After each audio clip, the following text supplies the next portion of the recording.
warahmatullahi wabarakatuh. Kami dari kelompok 8 akan menyajikan materi program bidang pendidikan pada satuan pendidikan. Saya Ana Bonita, NIM 22210030094.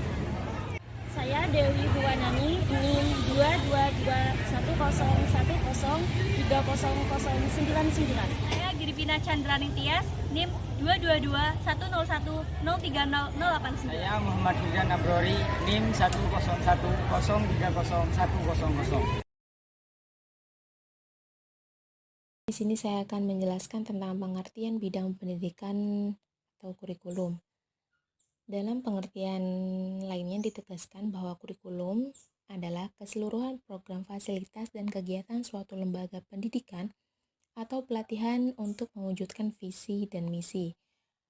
Oleh karena itu, pelaksanaan kurikulum untuk menunjukkan keberhasilan sebuah lembaga pendidikan harus ditunjang hal-hal sebagai berikut. Pertama, adanya tenaga yang berkomponen. Kedua, adanya fasilitas yang memadai.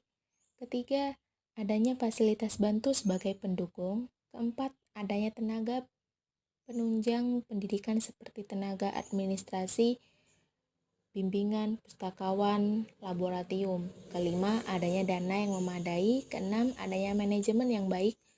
Ketujuh, terpeliharanya budaya menunjang, religius, moral, kebangsaan, dan lain-lain. Kedelapan, kepemimpinan yang visioner, transparan, dan akuntabel.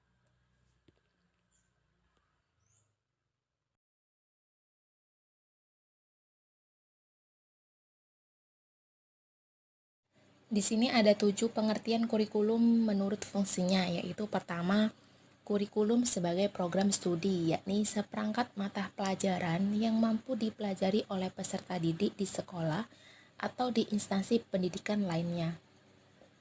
Kedua, kurikulum sebagai konten, yakni data atau informasi yang tertera dalam buku-buku kelas tanpa dilengkapi dengan data atau informasi lainnya yang memungkinkan timbulnya belajar. Ketiga, kurikulum sebagai kegiatan yang merencanakan, yakni kegiatan yang direncanakan tentang hal-hal yang akan diajarkan dan bagaimana hal itu dapat diajarkan dengan hasil yang baik. Keempat, kurikulum sebagai hasil belajar, yakni seperangkat tujuan yang utuh untuk memperoleh suatu hasil tertentu tanpa spesifikan cara-cara yang dituju untuk memperoleh hasil-hasil itu atau seperangkat hasil belajar yang direncanakan atau yang diinginkan. Kelima, kurikulum sebagai reproduksi kultural, yakni transfer dan refleksi butir-butir kebudayaan masyarakat agar memiliki dan dipahami anak-anak generasi muda masyarakat tersebut. Keenam, kurikulum sebagai pengalaman belajar, yakni keseluruhan pengalaman belajar yang direncanakan di bawah pimpinan sekolah. Dan ketujuh, kurikulum sebagai produksi, yakni seperangkat tugas yang harus dilakukan untuk mencapai hasil yang ditetapkan terlebih dahulu.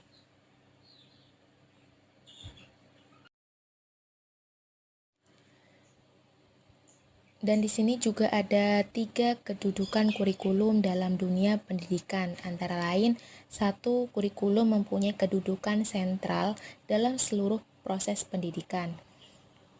Kedua, kurikulum merupakan suatu perencanaan pendidikan.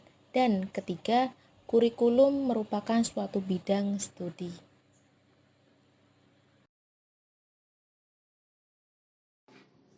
Selanjutnya, program di bidang pendidikan.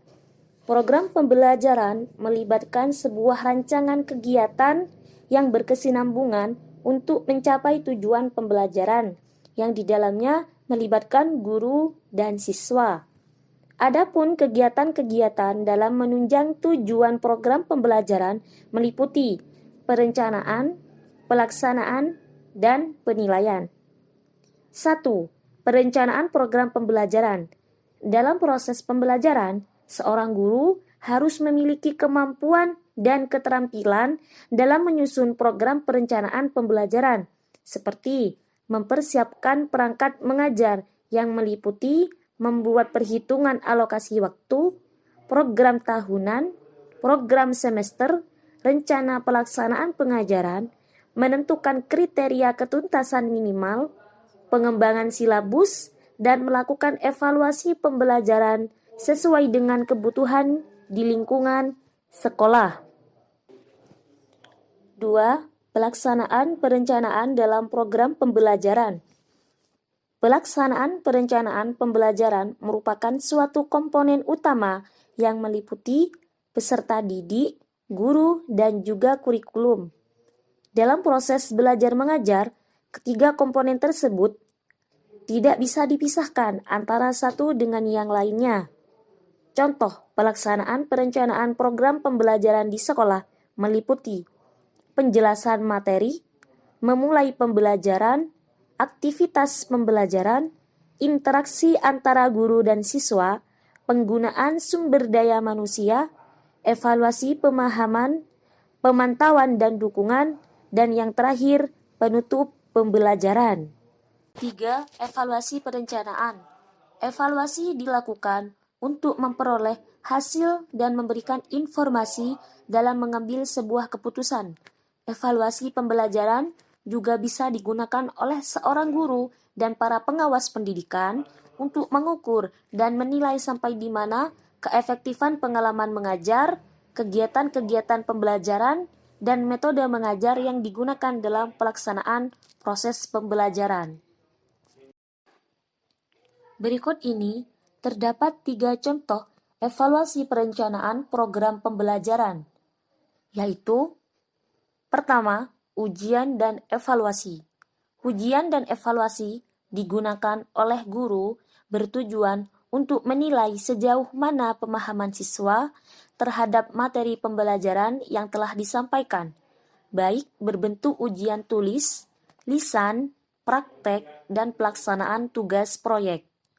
Yang kedua, revisi rencana pembelajaran. Revisi rencana pembelajaran dapat dilakukan untuk mengatasi kekurangan yang muncul selama proses pengajaran. Yang ketiga, pemantauan pelaksanaan program.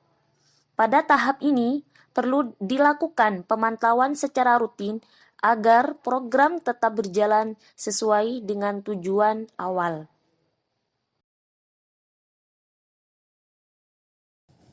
Selanjutnya, penggunaan metode pembelajaran dalam proses belajar mengajar. Metode ini digunakan oleh guru dalam mengadakan hubungan interaksi dengan peserta didik pada saat berlangsungnya pembelajaran, guna membangkitkan minat peserta didik dalam beraktivitas. Metode pembelajaran yang dimaksud seperti metode ceramah, diskusi, dan tanya jawab. Metode ceramah adalah suatu metode yang memberikan gambaran secara lisan mengenai pelajaran yang akan dilakukan oleh guru dan menjelaskan kepada peserta didik. Selanjutnya, metode diskusi adalah metode yang mengajarkan siswa untuk menghadapi tantangan atau masalah tertentu dengan tujuan membantu mereka mencari solusi, memperluas pengetahuan, dan melatih keterampilan pengambilan keputusan dalam proses pembelajaran. Yang terakhir, metode tanya jawab. Metode ini menyajikan bahan pelajaran melalui bentuk pertanyaan yang perlu dijawab oleh peserta didik.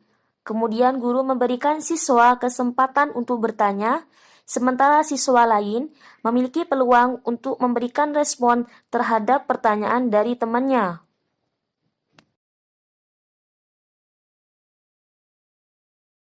Program muatan lokal keterampilan. Program muatan lokal merupakan program bahan ajar di lembaga pendidikan yang berisi muatan dan proses pembelajaran mengenai sumber daya manusia dan keunikan peserta didik. Tujuan dari program ini adalah membentuk pemahaman peserta didik terhadap potensi mereka, wilayah tempat tinggalnya.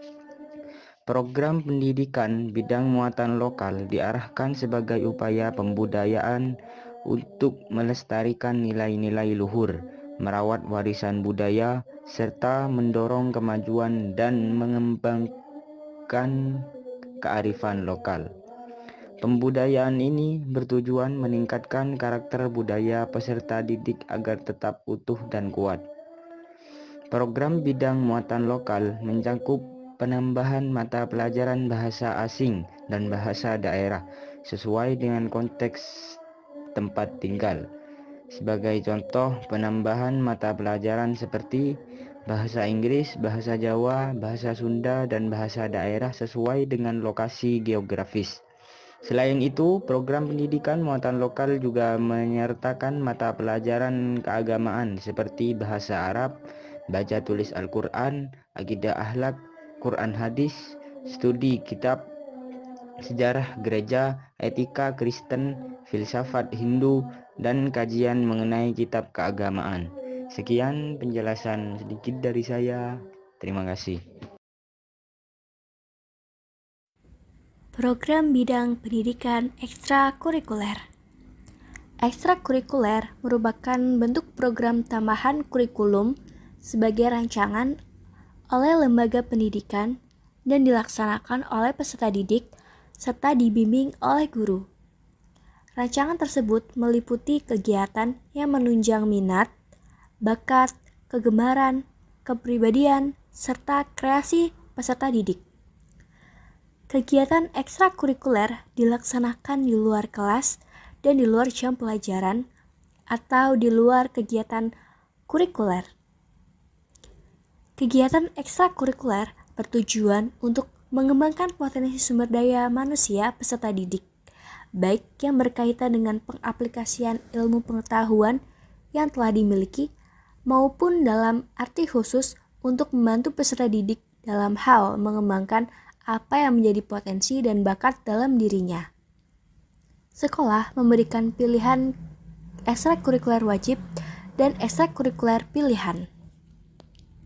Pelaksanaan dari program kegiatan ekstrakurikuler merupakan salah satu bagian dari pengembangan institusi sekolah secara keseluruhan. Ekstrakurikuler merupakan wahana untuk mengembangkan bakat dan minat peserta didik. Meskipun pelaksanaannya di luar jam pembelajaran kurikuler, kegiatan ekstrakurikuler sifatnya pedagogis, di mana guru turut terlibat. Maka, diperlukan pula guru sebagai pembimbing serta penanggung jawab. Beberapa sekolah menerapkan kegiatan ekstrakurikuler wajib seperti kegiatan kepramukaan dan kegiatan ekstrakurikuler pilihan yang sesuai dengan bakat minat peserta didik. Contohnya adalah kesehatan, prestasi, seni, dan olahraga. Jadi dari materi yang kami jelaskan dapat disimpulkan bahwa kurikulum adalah keseluruhan program, fasilitas, dan kegiatan suatu lembaga pendidikan atau pelatihan untuk mewujudkan visi, misi, dan lembaganya. Oleh karena itu, pelaksanaan kurikulum untuk menunjang keberhasilan sebuah lembaga pendidikan harus ditunjang hal-hal sebagai berikut. Pertama, adanya tenaga yang berkompeten. Kedua, adanya fasilitas yang memadai. Ketiga, adanya fasilitas bantu sebagai pendukung. Keempat, adanya tenaga penunjang pendidikan. Kelima, adanya dana yang memadai. Keenam, adanya manajemen yang baik. Ketujuh, terpeliharanya budaya menunjang. Dan yang terakhir, kepemimpinan yang visioner, transparan, dan akuntabel. Selanjutnya, terdapat 7 pengertian kurikulum menurut fungsinya, yaitu: pertama, kurikulum sebagai program studi. Kedua, kurikulum sebagai konten. Ketiga, kurikulum sebagai kegiatan yang berencana. Keempat, kurikulum sebagai hasil belajar. Kelima, kurikulum sebagai reproduksi kultural. Keenam, kurikulum sebagai pengalaman belajar. Yang ketujuh, kurikulum sebagai produksi. Sedangkan kedudukan kurikulum dalam dunia pendidikan, antara lain, kurikulum mempunyai kedudukan sentral dalam seluruh proses pendidikan. Kurikulum merupakan suatu rencana pendidikan. Kurikulum merupakan suatu bidang studi. Program pembelajaran melibatkan sebuah rancangan kegiatan yang berkesinambungan untuk mencapai tujuan pembelajaran, yang di dalamnya melibatkan guru dan siswa. Adapun kegiatan dalam menunjang tujuan program pembelajaran meliputi 1. Perencanaan program pembelajaran, 2. Pelaksanaan perencanaan program pembelajaran, yang ketiga, evaluasi perencanaan program pembelajaran. Sedangkan metode pembelajaran yang digunakan dalam proses belajar mengajar meliputi 1. Metode ceramah, 2. Metode diskusi, dan ketiga, metode tanya jawab. Program muatan lokal keterampilan merupakan program bahan ajar di lembaga pendidikan yang berisi muatan dan proses pembelajaran mengenai sumber daya manusia dan keunikan peserta didik. Tujuan dari program ini adalah membentuk pemahaman peserta didik terhadap potensi mereka di wilayah tempat tinggalnya. Program bidang muatan lokal mencakup penambahan mata pelajaran bahasa asing dan bahasa daerah sesuai dengan konteks tempat tinggal, seperti bahasa Inggris, bahasa Jawa, bahasa Sunda, dan bahasa daerah sesuai dengan lokasi geografis. Selain itu, program pendidikan muatan lokal juga menyertakan mata pelajaran keagamaan seperti bahasa Arab, baca tulis Al-Quran, akidah akhlak, Quran hadis, studi Alkitab, sejarah gereja, etika Kristen, filsafat Hindu, dan kajian mengenai kitab keagamaan. Ekstrakurikuler merupakan bentuk program tambahan kurikulum sebagai rancangan oleh lembaga pendidikan dan dilaksanakan oleh siswa yang dibimbing oleh guru. Rancangan tersebut meliputi kegiatan yang menunjang minat, bakat, kegemaran, kepribadian, dan kreasi siswa.